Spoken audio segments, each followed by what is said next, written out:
بسم الله الرحمن الرحيم. ألف لام را. كتاب أحكمت آياته ثم فصلت من لدن حكيم خبير. ألا تعبدوا إلا الله إنني لكم منه نذير وبشير. وأن استغفروا ربكم ثم توبوا إليه يمتعكم متاعا حسنا إلى أجل مسمى ويؤت كل ذي فضل فضله. وإن تولوا فإني أخاف عليكم عذاب يوم كبير. إلى الله مرجعكم وهو على كل شيء قدير. ألا إنهم يثنون صدورهم ليستخفوا منه ألا حين يستغشون ثيابهم يعلم ما يسرون وما يعلنون إنه عليم بذات الصدور.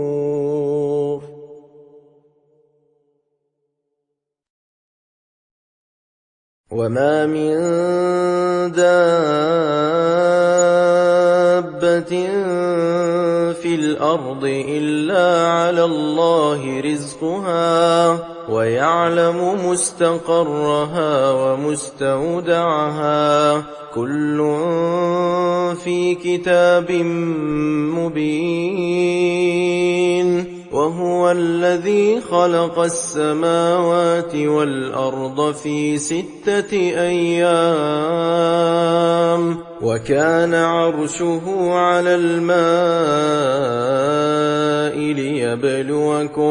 ليبلوكم أيكم أحسن عملا. ولئن قلت إنكم مبعوثون من بعد الموت ليقولن الذين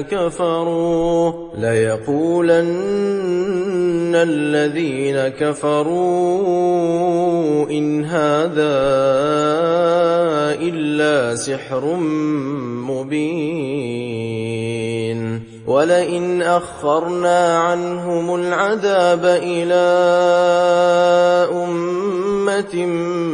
معدودة ليقولن ما يحبسه ألا يوم يأتيهم ليس مصروفا عنهم وحاق بهم ما كانوا به يستهزئون. ولئن أذقنا الإنسان منا رحمة ثم نزعناها منه إنه ليئوس كفور. ولئن أذقناه نعماء بعد ضراء مسته ليقولن ذهب السيئات عني إنه لفرح فخور. إلا الذين صبروا وعملوا الصالحات أولئك لهم مغفرة وأجر كبير. فلعلك تارك بعض ما يوحى إليك وضائق به صدرك أن يقولوا لولا أنزل عليه كنز أو جاء اليوم لك إنما أنت نذير والله على كل شيء وكيل أم يقولون افتراه قل فأتوا ب10 سور مثله مفتريات وادعوا من استطعتم من دون الله إن كنتم صادقين فإن لم يستجيبوا لكم فاعلموا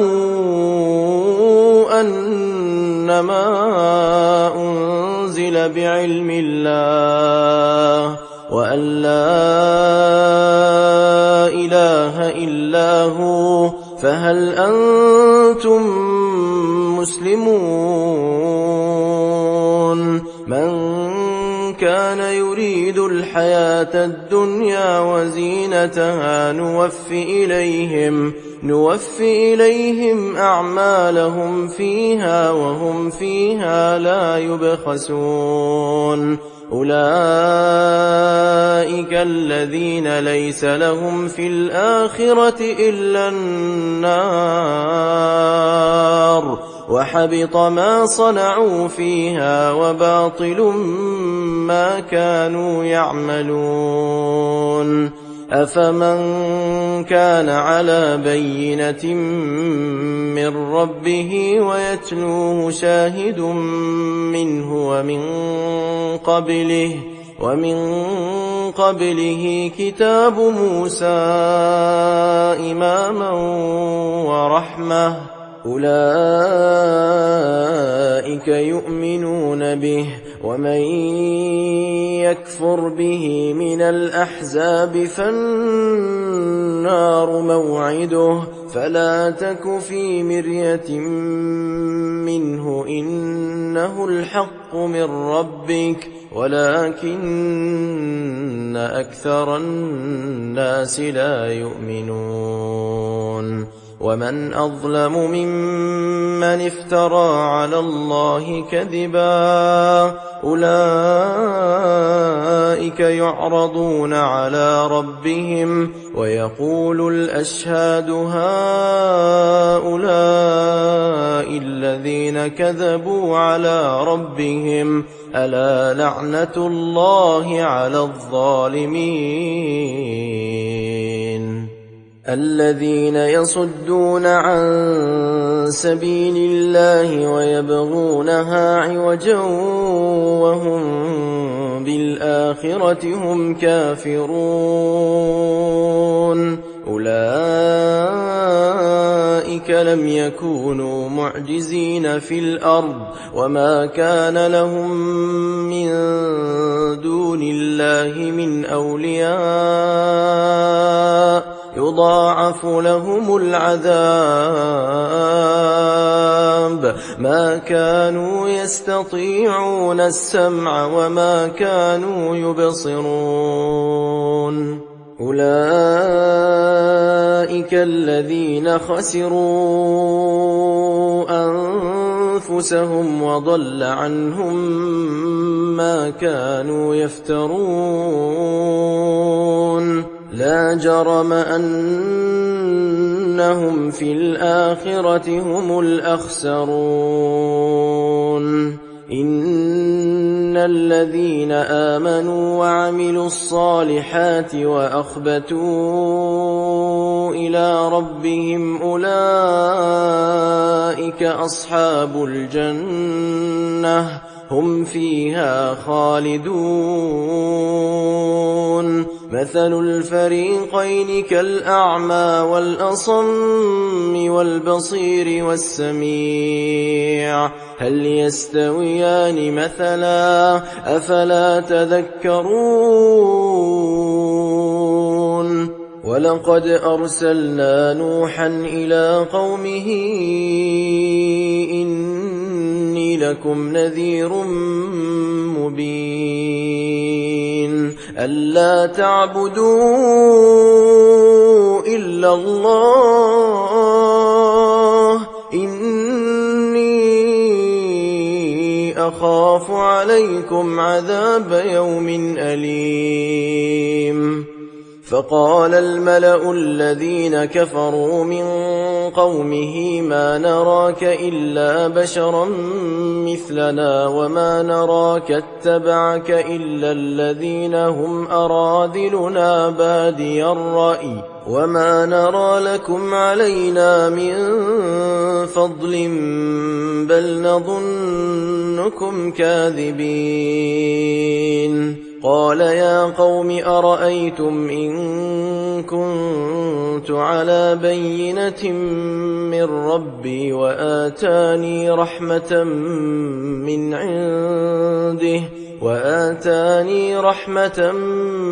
من عنده فعميت عليكم أنلزمكموها وأنتم لها كارهون. ويا قوم لا أسألكم عليه مالا إن أجري إلا على الله وما أنا بطارد الذين آمنوا إنهم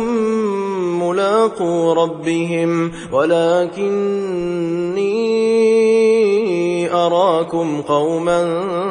تجهلون. ويا قوم من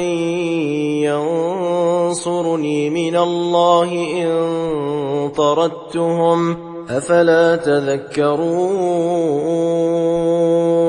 ولا أقول لكم عندي خزائن الله ولا أعلم الغيب ولا أقول إني ملك ولا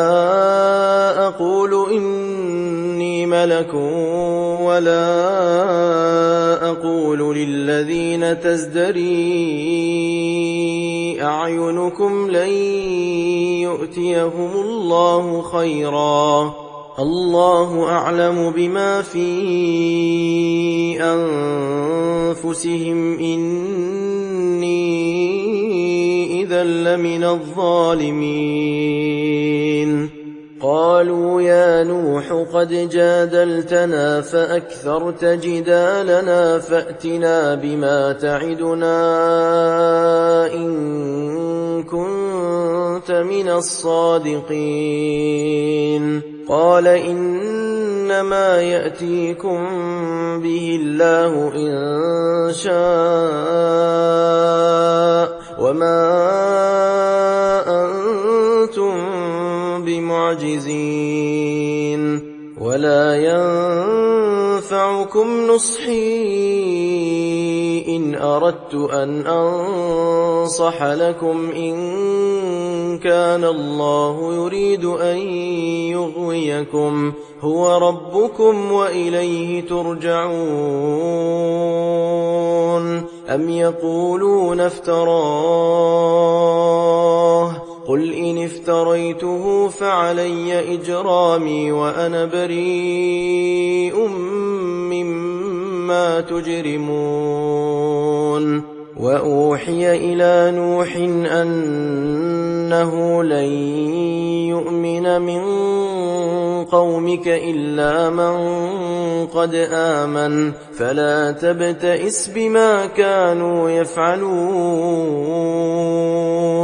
واصنع الفلك بأعيننا ووحينا ولا تخاطبني في الذين ظلموا إنهم مغرقون. ويصنع الفلك وكلما مر عليه ملأ من قومه سخروا منه قال إن تسخروا منا فإنا نسخر منكم كما تسخرون. فسوف تعلمون من يأتيه عذاب يخزيه ويحل عليه عذاب مقيم. حتى إذا جاء أمرنا فاردت النور قل نحمل فيها من كل زوجين اثنين وأهلك إلا من سبق عليه القول وما آمن معه إلا قليل وقال اركبوا فيها بسم الله مجريها ومرساها إن ربي لغفور رحيم وهي تجري بهم في موج كالجبال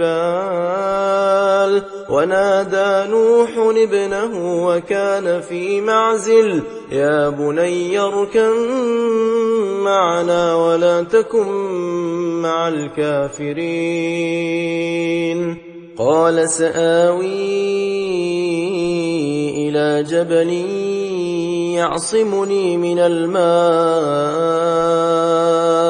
قال لا عاصم اليوم من أمر الله إلا من رحم وحال بينهما الموج فكان من المغرقين وقيل يا أرض ابلعي ماءك ويا سماء أقلعي وغيض الماء وقضي الأمر واستوت على الجودي وقيل بعدا للقوم الظالمين ونادى نوح ربه فقال رب إن ابني من أهلي وإن وعدك الحق وأنت أحكم الحاكمين قال يا نوح إنه ليس من أهلك إنه عمل غير صالح فلا تسألني ما ليس لك به علم إني أعظك أن تكون من الجاهلين قال رب إني أعوذ بك أن أسألك ما ليس لي به علم وإلا تغفر لي وترحمني أكن من الخاسرين قيل يا نوح اهبط بسلام منا وبركات عليك وعلى ممن معك وأمم سنمتعهم ثم يمسهم منا عذاب أليم تلك من أنباء الغيب نوحيها إليك ما كنت تعلمها أنت ولا قومك من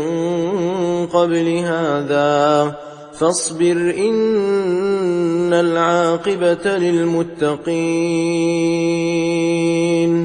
وإلى عاد أخاهم هودا قال يا قوم اعبدوا الله ما لكم من إله غيره إن أنتم إلا مفترون يا قوم لا أسألكم عليه أجرا إن أجري إلا على الذي فطرني أفلا تعقلون ويا قوم استغفروا ربكم ثم توبوا إليه يرسل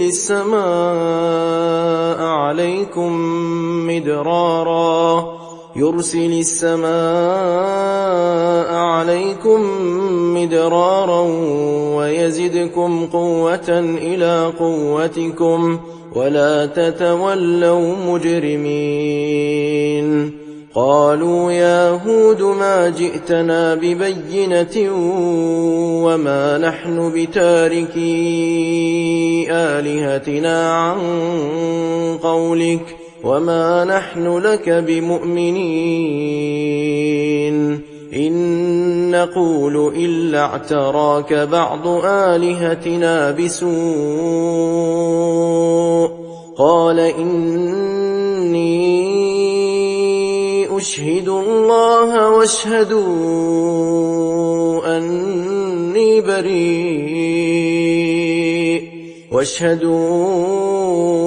أني بريء مما تشركون من دونه فكيدوني جميعا ثم لا تنظرون إني توكلت على الله ربي وربكم ما من دابة إلا هو آخذ بناصيتها إن ربي على صراط مستقيم فإن تولوا فقد أبلغتكم ما أرسلت به إليكم ويستخلف ربي قوما غيركم ولا تضرونه شيئا إن ربي على كل شيء حفيظ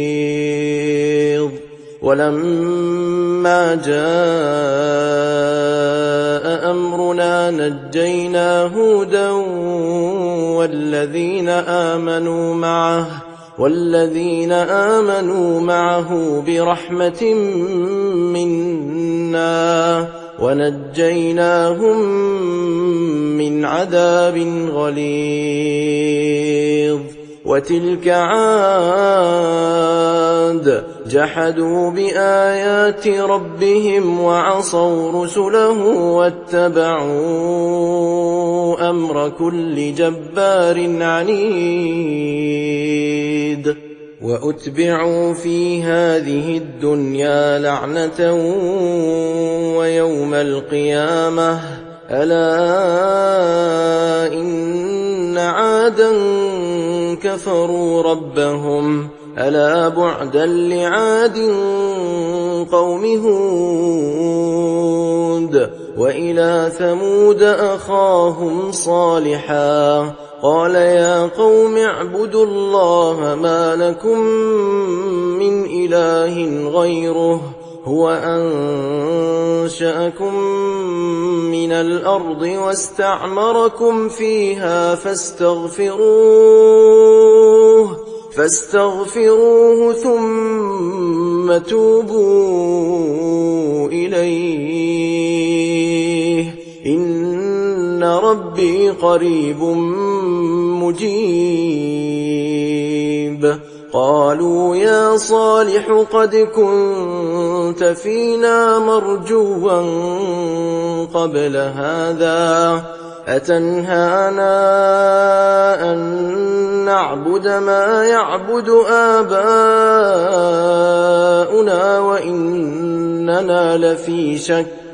وإننا لفي شك مما تدعونا إليه مريب قال يا قوم أرأيتم إن كنت على بينة من ربي وآتاني منه رحمة فمن ينصرني من الله إن عصيته فما تزيدونني غير تخسير ويا قوم هذه ناقة الله لكم آية فذروها تأكل في أرض الله ولا تمسوها بسوء فيأخذكم عذاب قريب فعقروها فقال تمتعوا في داركم 3 أيام ذلك وعد غير مكذوب فلما جاء أمرنا نجينا صالحا والذين آمنوا معه برحمة منا ومن خزي يومئذ إن ربك هو القوي العزيز وأخذ الذين ظلموا الصيحة فأصبحوا في ديارهم جاثمين كأن لم يغنوا فيها ألا إن ثمود كفروا ربهم ألا بعدا لثمود ولقد جاءت رسلنا إبراهيم بالبشرى قالوا سلاما قال سلام فما لبث أن جاء بعجل حنيذ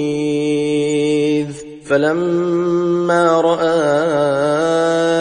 أيديهم لا تصل إليه نكرهم وأوجس منهم خيفة قالوا لا تخف إنا أرسلنا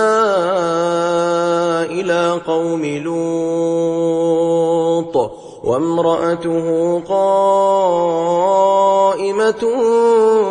فضحكت فبشرناها بإسحاق ومن وراء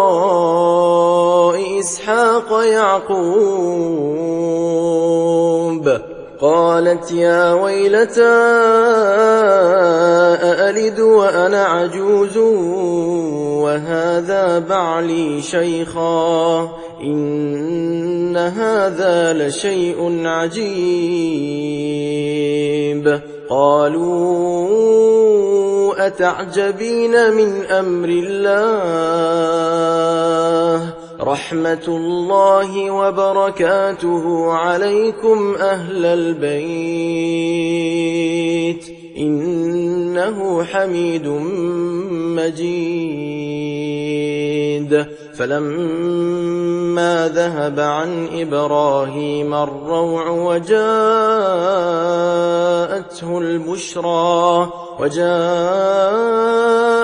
البشرى يجادلنا في قوم لوط إن إبراهيم لحليم أواه منيب يا إبراهيم أعرض عن هذا إنه قد جاء أمر ربك وإنهم آتيهم عذاب غير مردود ولما جاءت رسلنا لوطا سيء بهم وضاق بهم ذرعا وقال هذا يوم عصيب وجاءه قومه يهرعون إليه ومن قبل كانوا يعملون السيئات قال يا قوم هؤلاء بناتي هن أطهر لكم فاتقوا الله ولا تخزون في ضيفي أليس منكم رجل رشيد قالوا لقد علمت ما لنا في بناتك من حق وإنك لتعلم ما نريد قال لو أن لي بكم قوة أو آوي إلى ركن شديد قالوا يا لوط إنا رسل ربك لن يصلوا إليك فأسر بأهلك بقطع من الليل ولا يلتفت منكم أحد إلا امرأتك إنه مصيبها ما أصابهم إن موعدهم الصبح أليس الصبح بقريب فلما جاء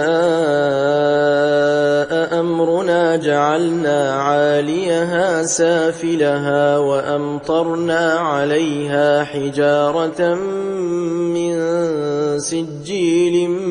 منضود مسومة عند ربك وما هي من الظالمين ببعيد وإلى مدين أخاهم شعيبا قال يا قوم اعبدوا الله ما لكم من إله غيره ولا تنقصوا المكيال والميزان إني أراكم بخير وإني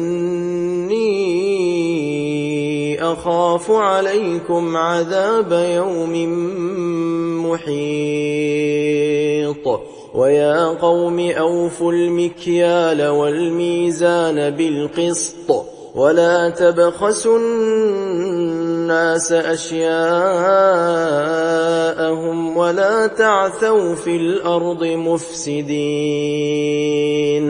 بقية الله خير لكم إن كنتم مؤمنين وما أنا عليكم بحفيظ قالوا يا شعيب أصلاتك تأمرك أن نترك ما يعبد آباؤنا أو أن نفعل في أموالنا ما نشاء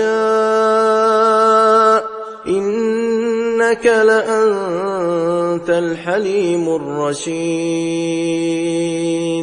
قال يا قوم أرأيتم إن كنت على بينة من ربي ورزقني منه رزقا حسنا وما أريد أن أخالفكم إلى ما أنهاكم عنه إن أريد إلا الإصلاح ما استطعت وما توفيقي إلا بالله عليه توكلت وإليه أنيب ويا قوم لا يجرمنكم شقاقي أن يصيبكم مثل ما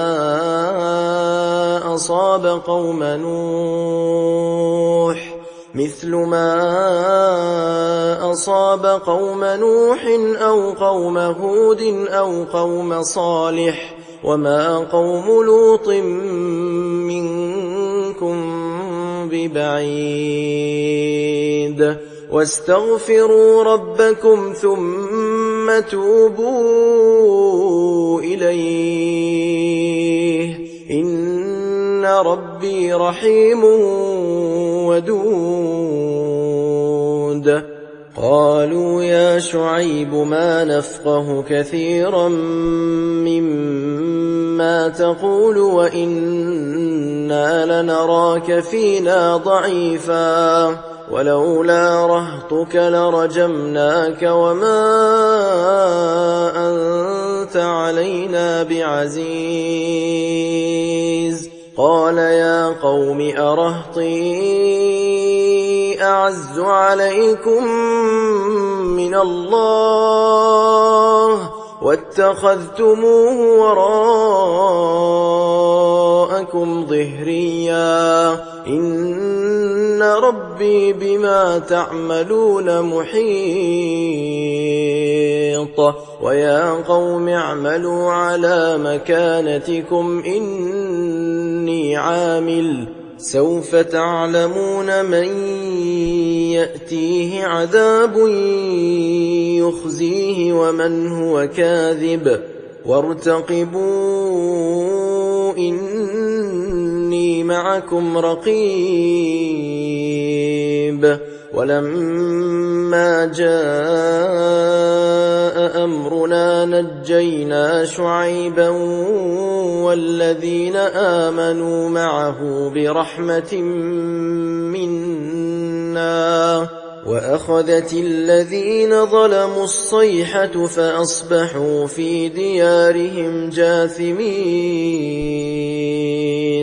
كأن لم يغنوا فيها ألا بعدا لمدين كما بعدت ثمود ولقد أرسلنا موسى بآياتنا وسلطان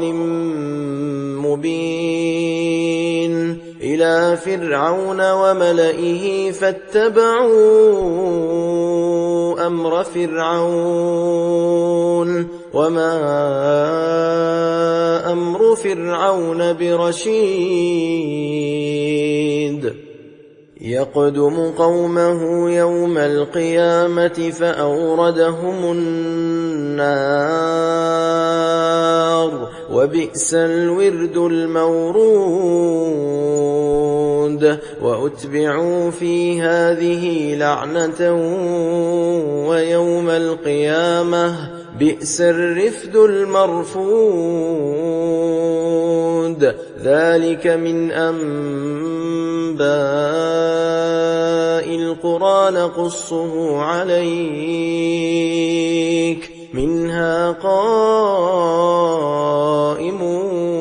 وحصيد وما ظلمناهم ولكن ظلموا أنفسهم فما أغنت عنهم آلهتهم التي يدعون من دون الله من شيء لما جاء أمر ربك وما زادوهم غير تتبيب وكذلك أخذ ربك إذا أخذ القرى وهي ظالمة إن أخذه أليم شديد إن في ذلك لآية لمن خاف عذاب الآخرة ذلك يوم مجموع له الناس وذلك يوم مشهود وما نؤخره إلا لأجل معدود يوم يأتي لا تكلم نفس إلا بإذنه فمنهم شقي وسعيد فأما الذين شقوا ففي النار لهم فيها زفير وشهيق خالدين فيها ما دامت السماوات والأرض إلا ما شاء ربك إن ربك فعال لما يريد وأما الذين سعدوا ففي الجنة خالدين فيها ما دامت السماوات والأرض إلا ما شاء ربك عطاء غير مجذوذ فلا تك في مرية مما يعبد هؤلاء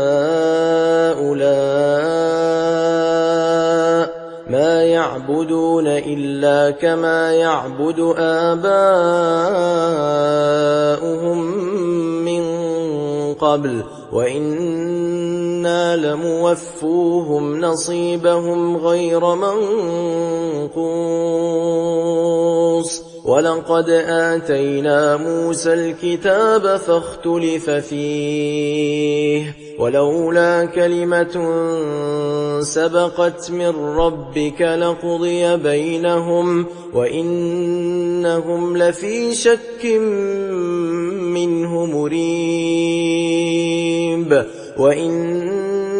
كلا لما ليوفينهم ربك أعمالهم إنه بما يعملون خبير فاستقم كما أمرت ومن تاب معك ولا تطغوا إنه بما تعملون بصير ولا تركنوا إلى الذين ظلموا فتمسكم النار وما لكم من دون الله من أولياء ثم لا تنصرون وأقم الصلاة طرفي النهار وزلفا من الليل إن الحسنات يذهبن السيئات ذلك ذكرى للذاكرين واصبر فإن الله لا يضيع أجر المحسنين فلولا كان من القرون من قبلكم أولو بقية ينهون عن الفساد في الأرض إلا قليلا ممن أنجينا منهم واتبع الذين ظلموا ما أترفوا فيه وكانوا مجرمين وما كان ربك ليهلك القرى بظلم وأهلها مصلحون ولو شاء ربك لجعل الناس أمة واحدة ولا يزالون مختلفين إلا من رحم ربك ولذلك خلقهم وتمت كلمة ربك لأملأن جهنم من الجنة والناس أجمعين وكلا نقص عليك من أنباء الرسل ما نثبت به فؤادك وجاءك في هذه الحق وموعظة وذكرى للمؤمنين وقل للذين لا يؤمنون اعملوا على مكانتكم إنا عاملون وانتظروا إنا منتظرون ولله غيب السماوات والأرض وإليه يرجع الأمر كله فاعبده وتوكل عليه وما ربك بغافل عما تعملون